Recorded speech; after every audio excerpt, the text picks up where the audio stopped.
The bright studio lights glared down as the cameras started rolling. The set was sleek, modern, designed for confrontation. Across from Pam Bondi, sitting stiffly in his chair, was Julian Marks, a well-known liberal talk show host infamous for his combative interviews. He leaned forward with a smirk, ready to pounce. "Ms. Bondi," Julian began, his voice dripping with artificial politeness, "you've been accused of using your position as Florida Attorney General to protect powerful conservatives while attacking progressive policies. How do you respond to the people who say you're nothing but a political operative for the right?" Pam Bondi tilted her head slightly, a small smile playing on her lips. She had dealt with tougher opponents than this. The trick was to let them believe they were in control, right until they weren't. "Well, Julian," she said smoothly, folding her hands on the desk, "first of all, let's talk about facts instead of vague accusations. Who exactly is saying this? Your Twitter followers." The audience chuckled. Julian's smirk flickered for half a second, but he recovered quickly. "Many legal experts have raised concerns," he shot back, eyes narrowing. Pam nodded. "Legal experts, you say? You mean the ones from the same law schools that teach restorative justice and let criminals out on the streets because they had a rough childhood?" She leaned forward, voice dropping just a notch. "Is that the type of expert opinion you're talking about?" Julian shifted in his seat. He hadn't expected her to be this direct this quickly. "Let's not deflect. Your critics argue that." "Critics?" Pam interrupted, raising an eyebrow. "Or political activists disguised as journalists?" The audience murmured. Julian exhaled, forcing a chuckle. "Ms. Bondi, do you deny that you've selectively pursued cases that align with conservative interests while ignoring corruption on your side?" Pam's smile widened. "Oh, Julian, that's cute. You almost sound like you believe that. But let's talk about ignoring corruption. You mean like when your network refused to cover the Hunter Biden laptop story, and then later had to quietly admit it was real? Or when certain politicians miraculously avoided scrutiny for, what was it? Classified documents in their garage?" Julian blinked. The control of the interview had already slipped through his fingers. "Pam, this isn't about—" "But it is," she interrupted again. "You wanted to talk about selective enforcement, so let's do it. Your side has turned law enforcement into a political tool. Prosecutors dropping charges based on ideology, judges making rulings based on activism instead of the law, media figures like yourself trying to push narratives instead of facts. And you sit there and lecture me about integrity." The audience broke into spontaneous applause. Julian's face twitched. He was losing. "I'm just asking questions," he snapped, a hint of frustration creeping into his voice. "And I'm just giving answers," Pam said sweetly. "Which, by the way, you don't seem to like." Julian shifted papers on his desk, trying to regain control. "Fine. Let's move on. You've been a vocal supporter of voter ID laws, which many civil rights groups say disproportionately affect minorities and suppress the vote. How do you justify backing a policy that experts say harms democracy?" Pam tilted her head again, pretending to think. "Let's see. First of all, we require ID to drive, to board a plane, to buy certain medications. Are you telling me that minority voters, whom you claim to be speaking for, are incapable of getting an ID? Isn't that, I don't know, insulting?" Julian opened his mouth, but Pam kept going. "Second, this whole idea that voter ID is voter suppression is one of the most ridiculous talking points I've ever heard. If you need ID for everything else in life, why not for voting?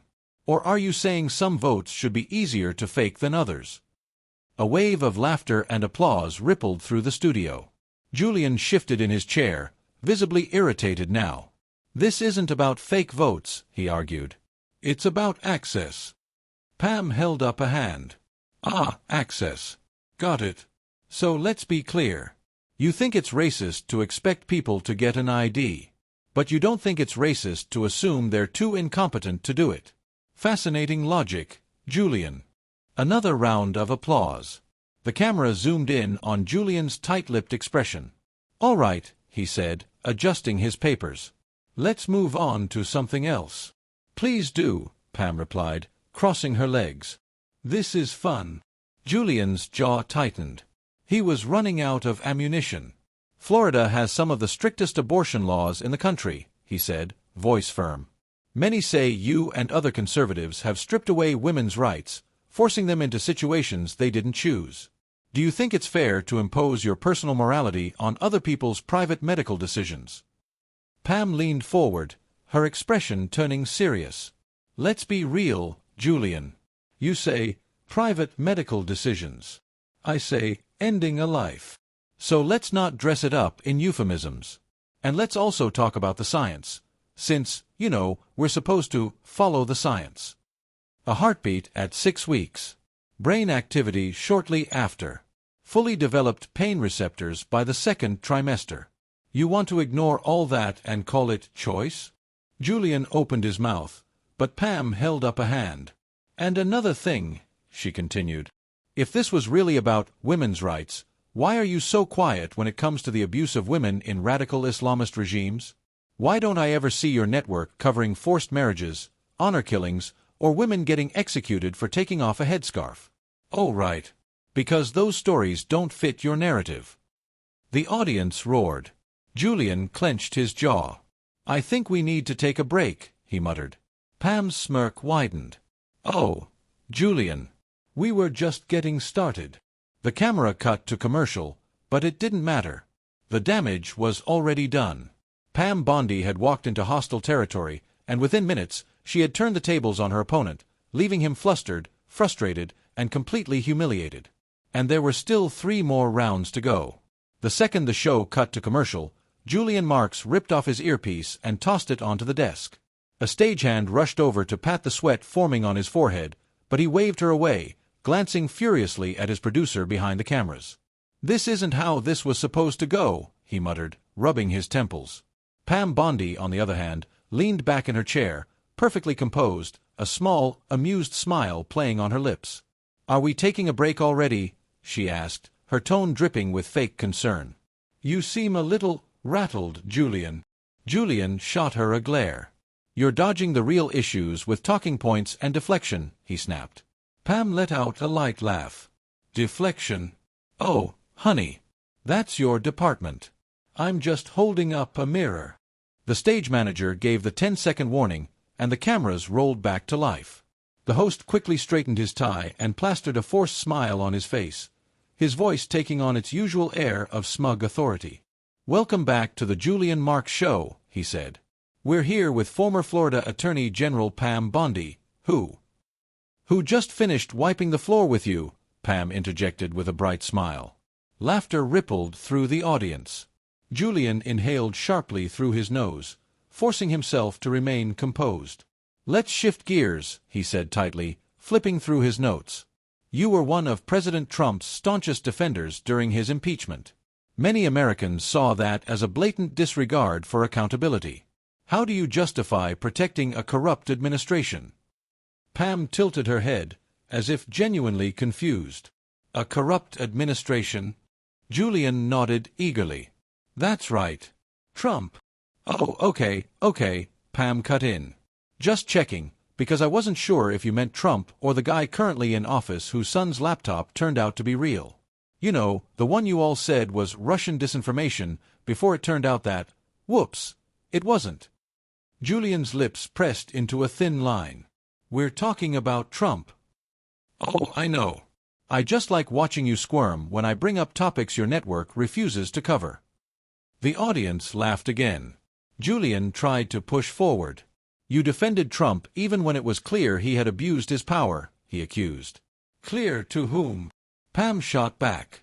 To the same people who ran 2 sham impeachments, wasted millions of taxpayer dollars on witch hunts, and pushed a hoax about Russian collusion for 4 years?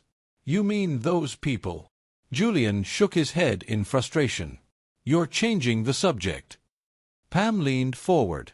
No, Julian. I'm correcting it. You sit here, acting like a neutral journalist, but your entire job is to push the left's talking points. You're not interested in the truth. You're interested in scoring cheap shots for Twitter clips. Julian scoffed. That's not true. Oh, please, Pam said, waving him off. Let's be honest. You don't care about abuses of power. If you did, you'd be asking tougher questions about the FBI censoring stories before an election, about the Clinton campaign literally fabricating a scandal, or about why, suddenly, the exact same policies Trump implemented at the border are now considered humane under Biden. Julian looked down at his notes, flipping through them rapidly, desperate to regain control. He cleared his throat. "Let's move on," he muttered. Pam smirked. "You keep saying that." Julian took a deep breath. "Ms. Bondi, Florida, under your leadership, aggressively pursued policies that many legal experts call discriminatory. Voter suppression, anti-immigrant laws, restrictions on reproductive rights. Do you believe these policies reflect the values of a free and fair democracy?" Pam sat back.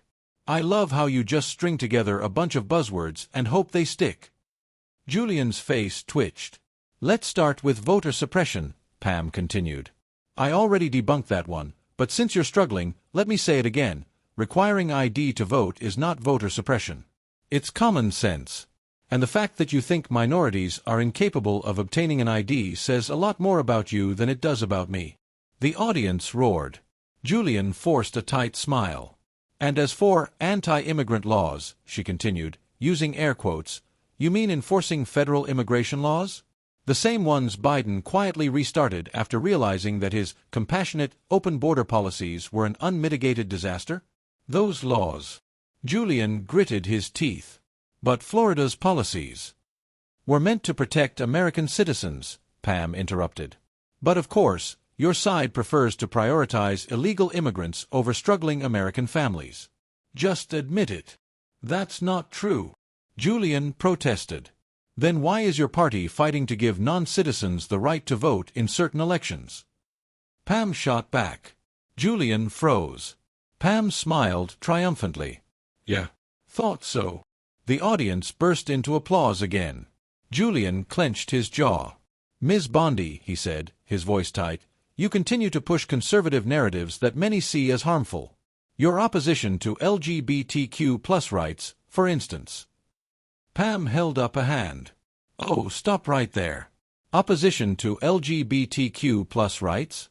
What a dishonest framing." Julian's eyes widened.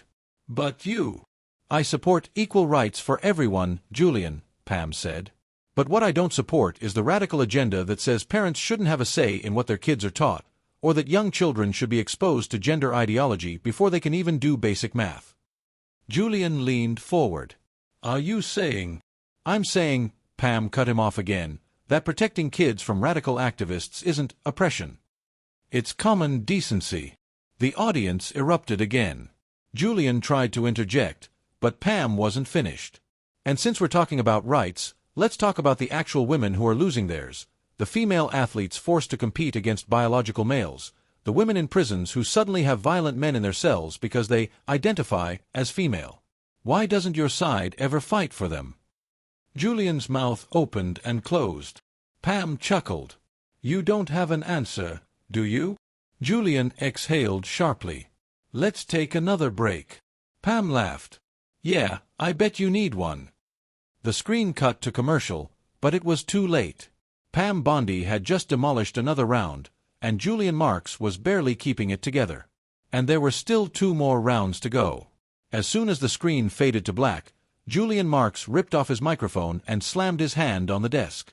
His producer, a thin man with thick-rimmed glasses and a permanently anxious expression, rushed over. "Julian, you've got to get control of this," he whispered furiously. "She's embarrassing you on live TV." "You think I don't know that?" Julian hissed back, running a hand through his perfectly gelled hair. His usual smug confidence had cracked, and now he looked like a man on the edge. Meanwhile, Pam Bondi sat comfortably in her chair, sipping from her water bottle like she was on vacation. "You know, Julian," she said, smirking, "if this is too much for you, we can always call it a night. I'd hate for you to have a meltdown on air." Julian shot her a death glare, yanked his microphone back on, and forced his best, "I'm still in control," smile as the countdown to live TV began. "Welcome back," he said through gritted teeth, turning to the camera. "We're continuing our conversation with Pam Bondi, who has made a career out of defending the indefensible." Pam chuckled. "Cute. Do you write these lines yourself, or does a DNC in turn feed them to you through an earpiece? The audience erupted in laughter. Julian's grip tightened on his cue cards. Let's talk about January 6th, he pressed on, desperate to regain his footing. You stood by Donald Trump even after the attack on the Capitol. Do you still defend him, despite what we all saw that day? Pam leaned forward. Oh, you mean the attack, where unarmed protesters walked between velvet ropes while your network tried to convince America it was worse than 9/11? The audience gasped. Julian's nostrils flared. People died, Ms. Bondi, he snapped. Pam nodded. Yes. A Trump supporter, Ashley Babbitt, was shot and killed by Capitol Police. Would you like to talk about her? Julian froze. That's not what I... No, of course not, Pam said sweetly. Because she doesn't fit the narrative. Just like you don't want to talk about the riots in 2020 that left dozens dead, billions in damage, and entire neighborhoods burned to the ground. Your side called those mostly peaceful protests. But a few people in MAGA hats get rowdy, and suddenly it's an insurrection? More applause. Julian's jaw clenched. You're twisting the facts, he growled. No, Julian, Pam said, her voice sharp. I'm just applying the same standard across the board. Something your network refuses to do. Julian inhaled sharply, trying to mask his frustration. The point is, he continued, grasping at anything, Trump lied about the election. That's why people stormed the Capitol. Pam raised an eyebrow. So we're punishing people for questioning election results now? Because I seem to recall your side crying about Russian interference for 4 years. Hillary Clinton still hasn't accepted 2016. Stacey Abrams spent years calling herself the real governor of Georgia. But that's okay, right? Julian's mouth opened and closed, but no words came out. Pam's voice dropped just slightly, and suddenly the room felt 10 degrees colder. Be careful with these double standards, Julian, she warned. Because one day, the people in charge won't be on your side. And then what? The audience sat in stunned silence.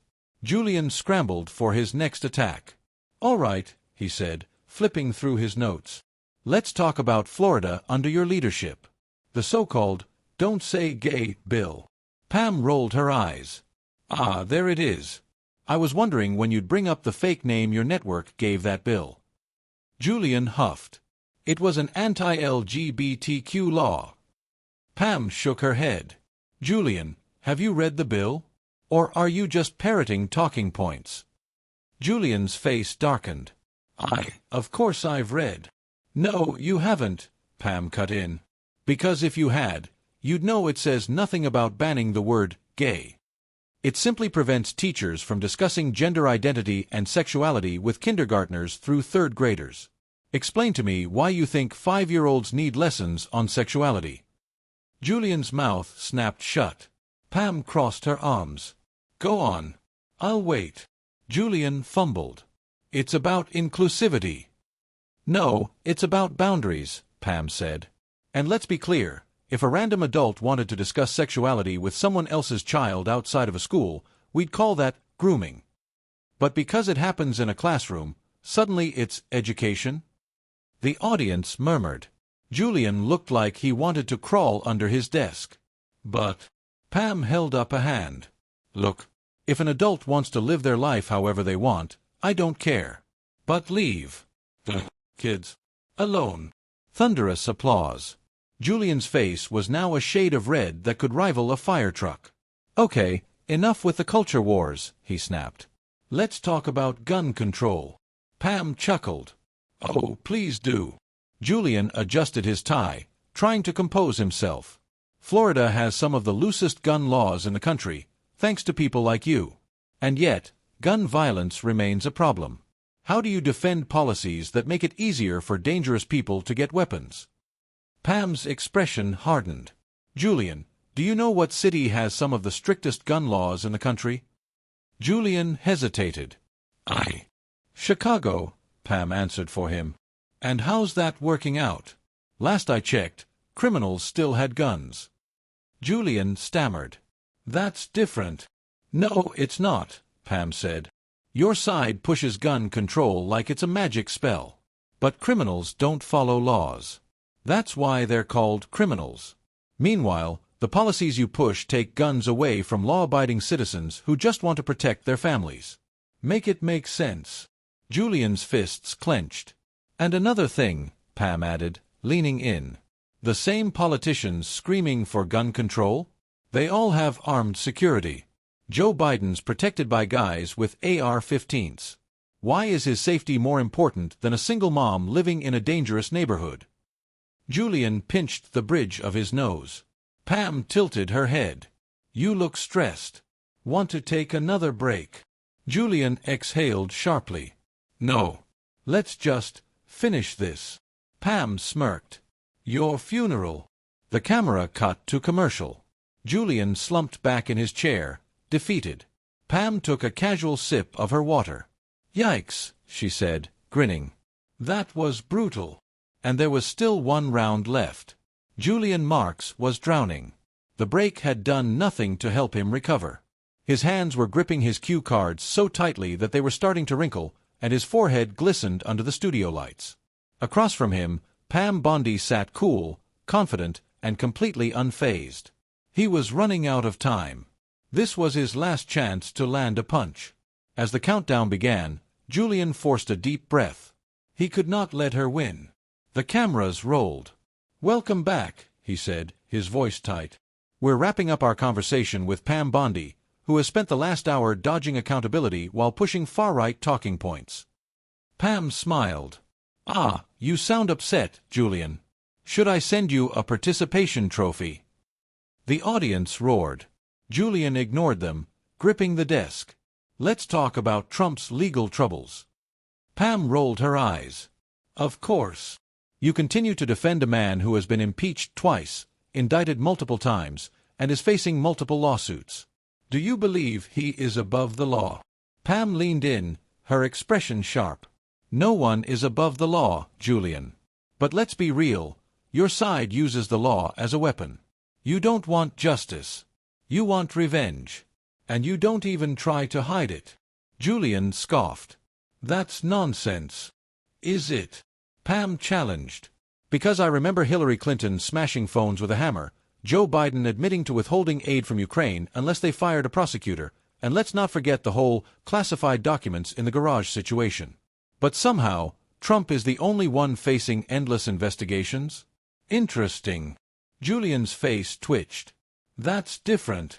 Pam laughed. It always is, isn't it? More applause. Julian's frustration was boiling over. You're deflecting again, he snapped. No, I'm exposing the double standard, Pam shot back. Your party screams about democracy, while pushing for political prosecutions like a third-world dictatorship. You want Trump gone because you can't beat him fairly. Julian gritted his teeth. Trump is dangerous. His rhetoric incites violence. Even members of your own party have distanced themselves from him. Pam smirked. You mean the weak, spineless Republicans who want to be liked by the media? Yeah, their opinions mean so much to me. Laughter rippled through the audience. Julian exhaled sharply, flipping through his notes.